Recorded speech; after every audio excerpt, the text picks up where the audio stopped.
Hello guys, how you doing? It's Brother Mason here, of course, for the Metaphysical Academy. What's up? What's going on? Good morning, good afternoon, good evening, where you are. Ladies and gentlemen, I was just chilling here and I kind of like started reflecting, thinking a little bit deeper about certain things. And the thoughts that came into my head was the fact that I think now is the time for Africans to finally step forward, come forward and say, and put their hands up and say, yes, we've been duped, we've been bamboozled, we've been indoctrinated, we've been religiously colonized, mentally colonized, physically colonized. But most importantly, we've been sold a lie, and this lie is about the Western religion. And the religion I'm talking about, and the religion that I only know, is Christianity. I don't know much about Islam because I'm not a Muslim. So I'd rather talk about the things that I know. But if I do more research on Islam, then I'll come and talk about it a little bit more. But I know a little bit about Christianity. I know it's hard to be told something that goes in contrary with your belief. I know it's hard to be told something that's going to make you question your reality and everything that you know about the world and everything that you grow up thinking and knowing. I know it's hard because you're going to have to question everything that you've been living, everything that you've always believed in. And I think in psychology they call it cognitive dissonance, when something goes against, when you are told new information that totally goes against your belief in something that you've always deemed it to be true. Africans have been duped, they've been lied to, they've been sold a lie. And this lie is a religion, this lie is Christianity. Before the advent of Christianity in Africa, because you have to remember, Africans have never always been Christians. The Christian religion, with the Bible, with all its doctrines and dogma, were introduced to Africa during the colonial era. But prior to that, prior to the colonization, prior to the advent of European colonizers and settlers and imperialists, whatever you want to call them, most Africans used to practice what's called African tradition and culture. Most Africans used to follow ancestral beliefs, ancestral veneration, ancestral rituals, and ancestral practices that Africans have always been practicing for thousands and thousands of years before the advent of colonization. So practically and literally and quintessentially, this religion that we call Christianity is a foreign and is alien to the African. But it's been drilled so much into the African psyche that for generation after generation, nobody has ever questioned it because it's been passed on and it's been embedded into part of the African culture, African philosophy, African way, day-to-day living, African rationale. So this alien foreign religion has been incorporated and it's been appropriated into the African culture. So much so that people can't even tell the difference no more. People think it's real because it's been with us for a very long time, but a lot of people have never come to the point or come to the stage of questioning it, asking fundamental questions. Who is Jesus? Who are these characters in the Bible? When was this book written? Who wrote it? Why did they write it? And there's other fundamental questions. For example, like, if the Jews gave you the Bible, but yet at the same time, they only believe and they only follow the Old Testament, and not even the full Testament, they only follow what's called the Tanakh or the Pentateuch, which are the 5 books of Moses, the 5 books of law. So not all the books in the Old Testament they believe in. That's number one. Number two, they do not even, the Torah, the Jewish Bible, does not include the New Testament. They don't even believe in Jesus. They do not even believe that Jesus Christ is the Messiah.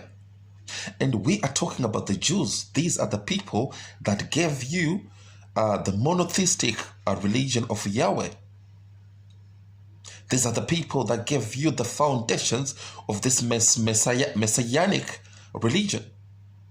But yet at the same time, they do not believe in the books that compile what's called the Holy Bible at the moment.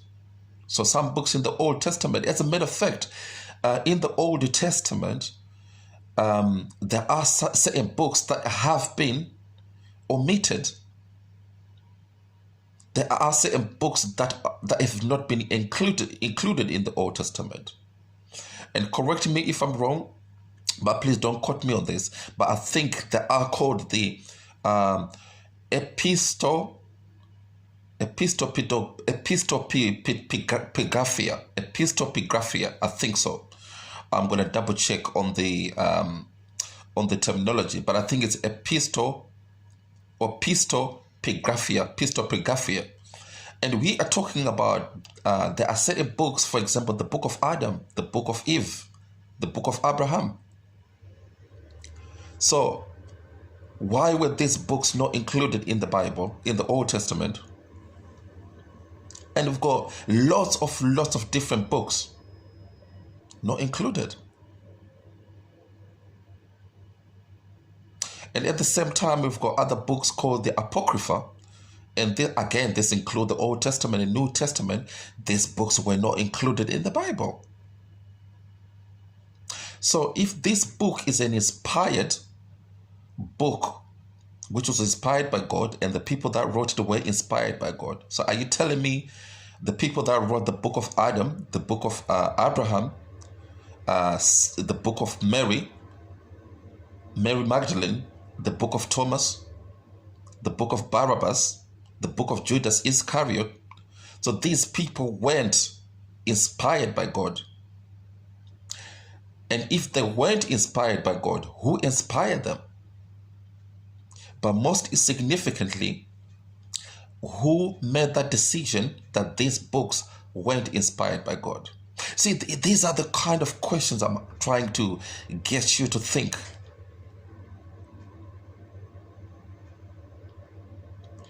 So, obviously, we've got a contradiction here. The people that gave you the monotheistic religion of Yahweh, they do not believe in Christianity. They don't believe in Jesus.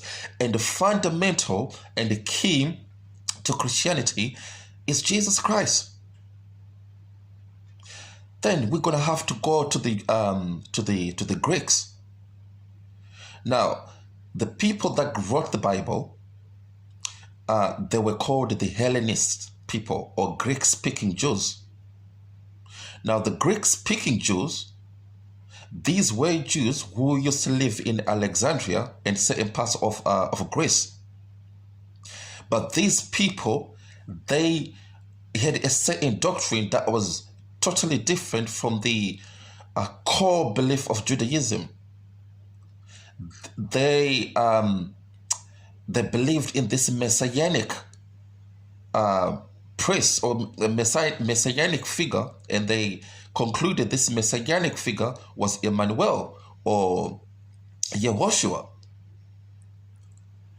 But then, certain fundamental questions you're going to be asking if you dare to ask, or if you give yourself a chance to ask, is this: why is it the story of Jesus Christ is exactly, and even his autobiographical account, because we don't know much about his life, but the little that we know and the things that we know about this figure called Jesus Christ, who apparently is the Son of God and is the Messiah, his autobiography and everything that we know about him is exactly the same as other deities, other sons of God that existed thousands and thousands, hundreds and thousands of years before the advent of this Jesus Christ. For example, we've got the likes of Mithras, Dionysius, Zeus, Tammuz, Krishna, Horus, even in Mexico, Quetzalcoatl, Odin. If you look at all their autobiographical account, it's exactly the same replica of Jesus, this character called Jesus Christ. But most interestingly and most significantly, ladies and gentlemen, is the fact that the characters or the sons of these godmans or these deities who existed or who were known before the advent of Jesus Christ, they were all mythological, allegorical, symbolical deities. They weren't real human beings. They weren't real people. They were just symbolic figures or metaphorical figures, allegorical figures. They represent an ideation, a certain philosophy, or a certain belief, but they weren't real people. They didn't actually biologically existed. Now, if you are a Christian, and if you are somebody who is somebody who wants to ask deep questions, somebody who is interested in knowledge, are you not going to ask yourself, what makes Jesus different from Tammuz? What makes Jesus different from Odin, from Mithras, from Krishna? What makes Jesus Christ different from Quetzalcoatl? What makes Jesus so different? How come the Jesus Christ of the Bible happened to be the real person, but yet we know all the miracles, all the teachings, all the things that Jesus is meant to have done, Horus did them thousands of years ago, thousands of years before. Tammuz is meant to have done that. I'm going to give you an example. We are told that Horus resurrected a gentleman called Lazarus. We are told that Dionysius died and came back in 3 days, resurrected in 3 days. Same thing with Horus, same thing with all other deities. So these are fundamental things that you're going to have to ask yourself. And I know you don't want to be asking these big questions, but if you're going to base your life, your way of life, your everyday to day living on a certain belief, I think it's paramount, and it's imperative, and it's significant, and it's vital for you to ask questions. Do your research, do your due diligence. Find out more information about this religion. Find out where it came from. What is it all about? Otherwise, if you do not do that, you're just going to be blindly follow a religion that you've got absolutely no clue about.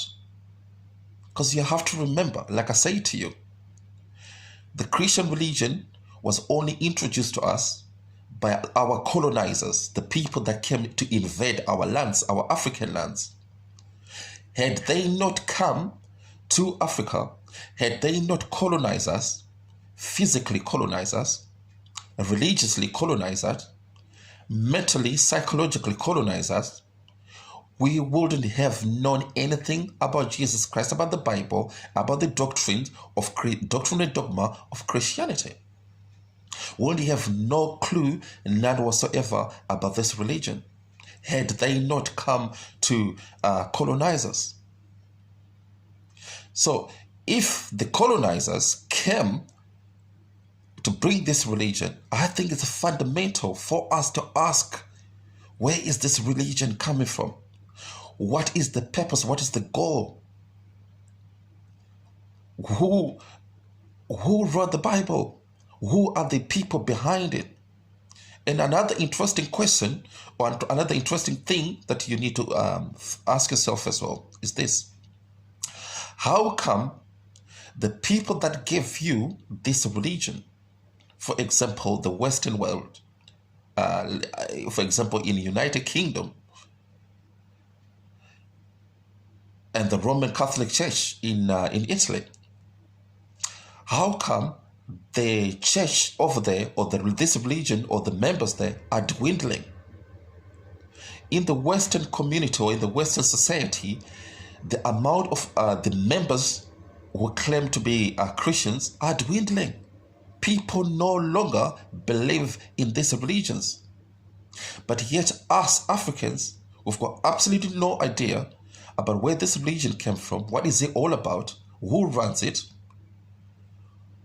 We are defending this religion with so much passion and so much vigor, and we are increasing in numbers in this belief, but yet we've got absolutely no idea, no clue, none whatsoever, what this religion is all about. So I think, ladies and gentlemen, it's very imperative, very important to start asking ourselves these questions. We need to be asking big questions. That's going to be challenging our viewpoint and everything that we've been taught and indoctrinated since we were young. I know it's a very hard task, and I know it's not a very comfortable task, because people do not like to challenge their viewpoint. Because if you challenge them and you find out that you've been bamboozled and you've been lied to, yes, it's going to hurt. But would you rather not know the truth, or would you rather just blindly follow something that is not real, or something that has got so much holes and so much untruth in it? And lastly, I'm going to finish on this point, ladies and gentlemen. What happened to your tradition and culture? What happened to your ancestral traditions and ancestral beliefs? Are we just going to disown them, discard them, and totally destroy them in exchange for this Western religion called Christianity?